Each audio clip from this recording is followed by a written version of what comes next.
Greetings, I'm Pillar Nexus, the Ancient Gladiator today with Pillar Loves Tabletop Games, with uh, an interesting choice of game to cross my path in my buy and use games lately.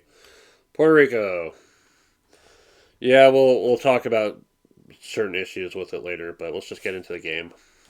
As part of the setup, you will have a player board. Depending on the number of players, you'll start with a number of doubloons. Will be the money. A random first player will be determined, and they will receive the governor card. The first half of the players rounded up will receive an indigo plantation, and everyone after that will receive corn.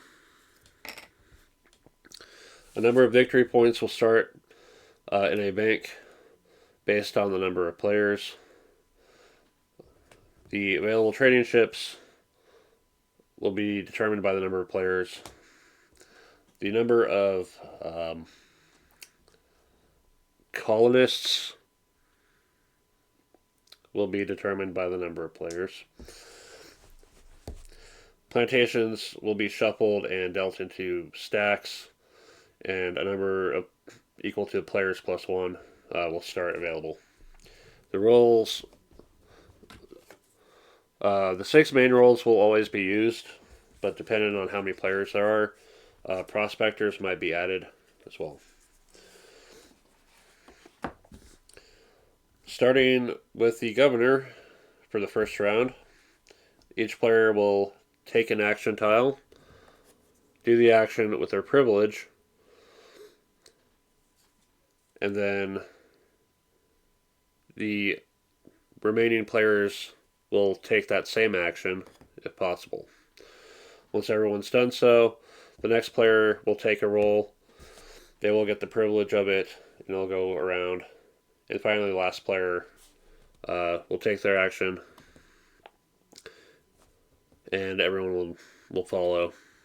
And then any remaining actions will receive a doubloon on each of them. So let's go through each of the actions. So with settler, you get a new plantation. You take one of these 4. You add it to your board. You can only add one if you have space. If you're the person who took the tile itself, you have the option to take a quarry. Quarries don't produce any actual goods, but they do make buildings cheaper if you can occupy them. Mayor is how we get colonists available to the players. The player taking the colonist action will take 1 for themselves out of the supply. And then, starting with that player, they'll disperse 1 around until they're all distributed. Colonists will go onto your plantations or buildings. Once done so, the colonist ship will be refilled based on the number of empty circles on building spaces on player boards. So let's say each of these players had 3 circles. That would put 9 more on the next ship. As an absolute minimum, even if all the building spaces are filled for a given player's spaces, the number of players will always be the minimum that go on the next ship. Builder. You can spend your doubloons to buy buildings. For every occupied quarry you have, you can reduce the cost of the building by 1. But you're limited to using a number of quarries based on what column a given building is from. You can make these buildings up to 1 cheaper, up to 2, up to 3, and up to 4 if you have that many quarries. But extra ones won't help beyond that for that column. You can save 1 doubloon on spending by being the one who actually takes the action. Buildings will go into your spaces here. You will need factories for working with your plantations to actually make the goods. The only thing that doesn't need a factory is corn. Other buildings will provide you with benefits, either discounts or bonuses or other supportive ways, but they have to be occupied to work.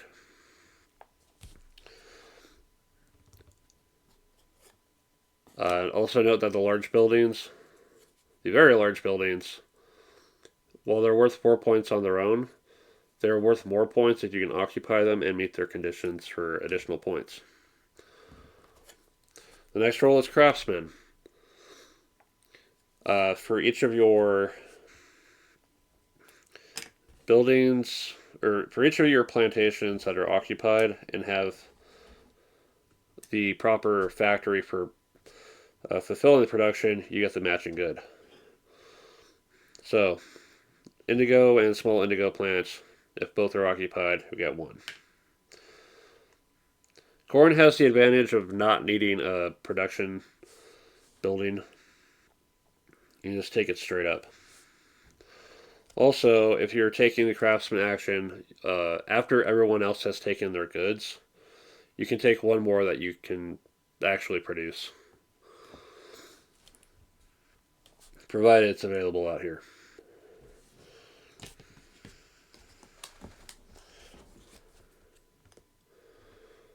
The next is trader.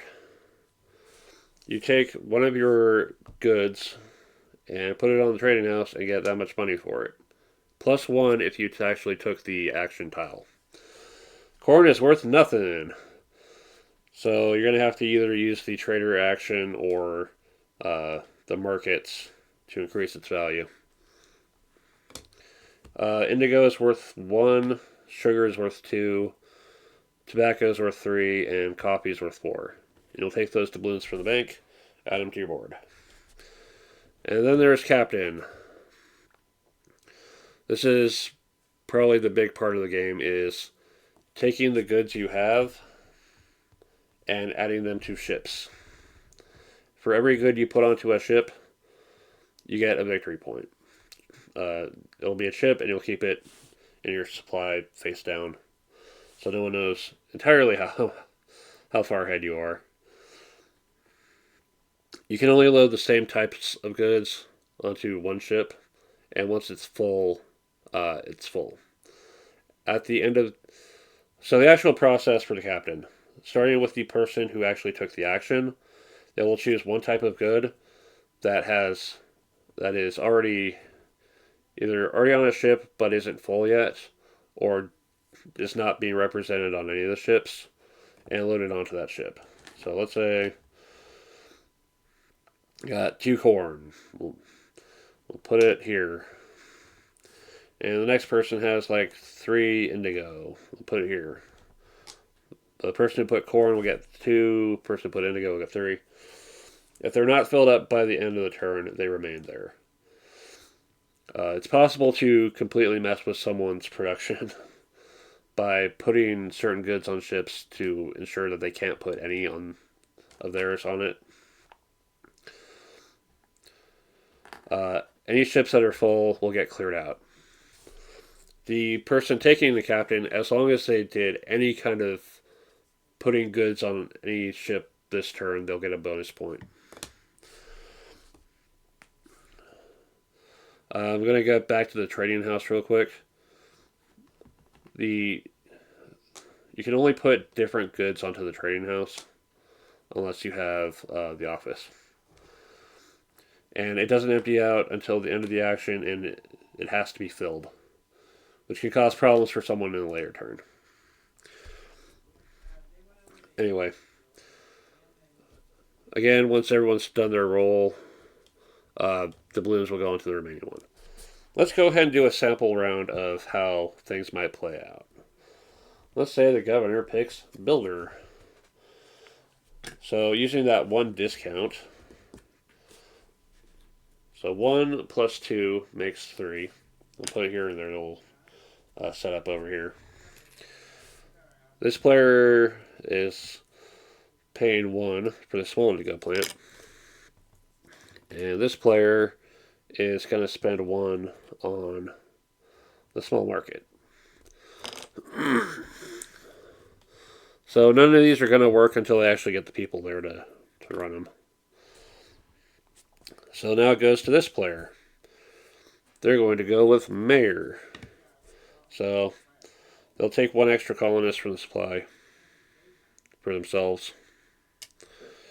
And then distribute. 1, 1, 1. People will decide who's going where and what they're doing. And then we'll count the number of empty circles. 1, 2, 3, 4.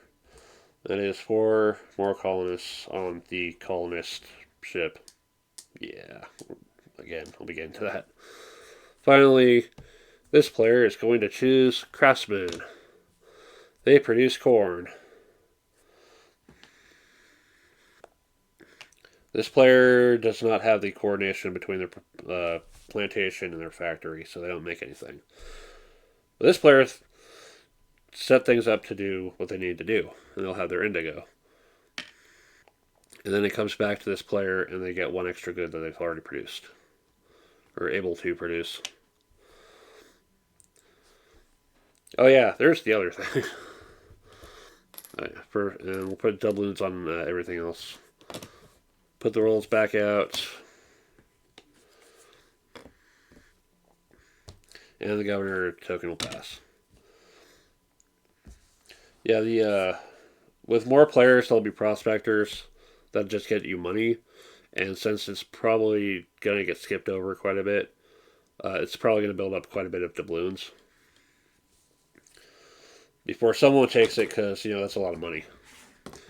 The other point with shipping, once everyone's done shipping and boats have been loaded out and all that, you have to reduce down to a single barrel of anything. If you have other warehouses, you can store certain kinds of goods up to a number.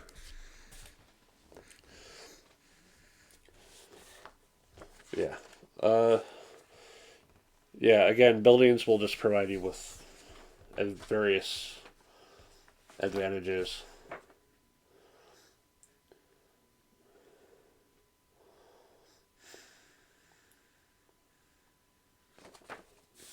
But regardless of whatever warehouses you do have, if you can load onto a boat, you have to.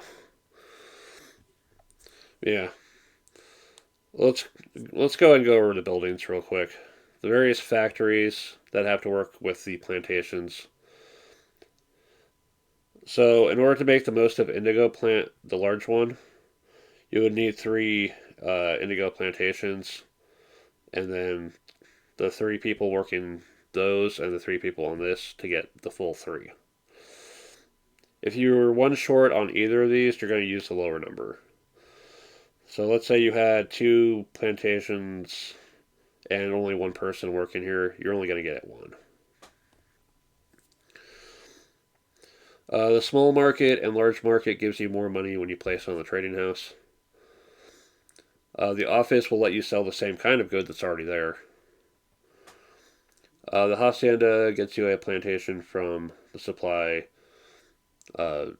additional 1 from the face down stack during seller phase. Construction hut lets you take a quarry instead of plantation, even if you're not going first. Small warehouse and large warehouse let you store kinds of goods, either 1 or 2. So store with the small warehouse, I had that 1 indigo and like 3 sugar. I could store those, provided it wasn't being forced to load them on my turn. Hospice, get 1 colonist when doing the settling. So it can go on that new plantation or quarry you got. Let's see. Again, markets and office for trading for extra money, selling the same kind of good. Factory. So when you produce different kinds of goods, you get extra money for doing so. Getting all 5 plantations and at least one of each of the factories and having all that occupied along with the factory can get you some extra money to work with. University, when doing the builder phase, if it's occupied, you can get a colonist on that building from the supply. Harbor, every time you deliver, you get a victory point. The captain is only for like as long as you delivered at least once, but the harbor is like every time, including the wharf. The wharf gives you your own ship, so if you're like completely screwed on options, you've got something. And then the big 2 space buildings. Um, Again, they're worth their points whether they're occupied or not. But what you're trying to do for each of them, Guildhall, you want large production buildings for 2 each and small for 1 each. Residents, you want to fill up your um, island spaces. Fortress, you want all the colonists. Every 3 is worth 1. Customs house, you want to focus on shipping because getting the victory points will get you a bonus for every 4. And finally, city hall, every violet building, including itself, in your city is worth a point. Yeah, including city hall itself. So when does this game end? When the victory points pile runs out, in which case, if someone was still due victory points, you'd like write it down. Uh, when the colonist ship cannot be fully refilled in accordance with the demand, or if somebody fills up all 12 of their city spots, then at the end of that round, the game is over. You'll count the victory points from the chips, your buildings, whether occupied or not, and only if they're occupied, the special large buildings. Those victory points wins. The tiebreaker is leftover stuff between money and goods, total together. Counting the good is 1. Counting one doubloon is 1. There's no tiebreaker after that. The game does have at least 1 expansion that adds special buildings and nobles and all that. So, why am I talking about this game? Well, what I like about it are just the mechanics of pick a role, you get to do something, everyone else does something, not with a cool privilege, but something else. Unchosen things get incentivized to be taken. There's very little downtime. And then there's multiple ways to potentially end the game. So that it's pretty clear that the game's going to be over one way or another. Now, modern reevaluation of this game, with consideration to history and all that. So yeah, it can't be sugarcoated. This is a game of colonialism, and it features slavery and utilizing land and all that for profit. And some people I play with just don't care.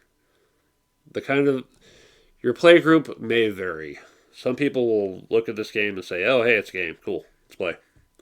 Other people who are familiar with the history and are also like personally attached to that area, they're gonna say like, "Why the hell are we playing a game about the worst part of our history?"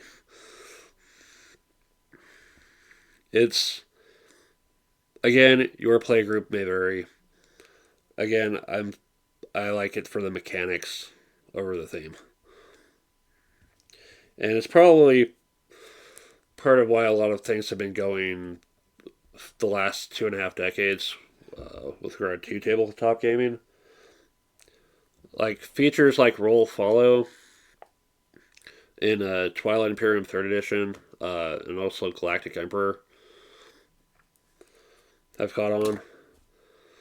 Games where trying to knock down downtime have been a thing. Having to coordinate industrial production to refining and production to sale and all that. Being able to kind of tweak how things work for you to give you little advantages here and there. But at the same time, there's a lot of movement towards games that are away from questionable stuff like, you know, very, very clear slavery and colonialism and all that. Thankfully, the world of board gaming is big enough that if you don't want to play this game, you don't have to. Your play group might just give you plenty of other options to play with. At the same time, you're not forced to play with people who are. Just don't go into the game store and see that someone's playing this game and then give them shit for doing so. Don't be an asshole like that. Alright?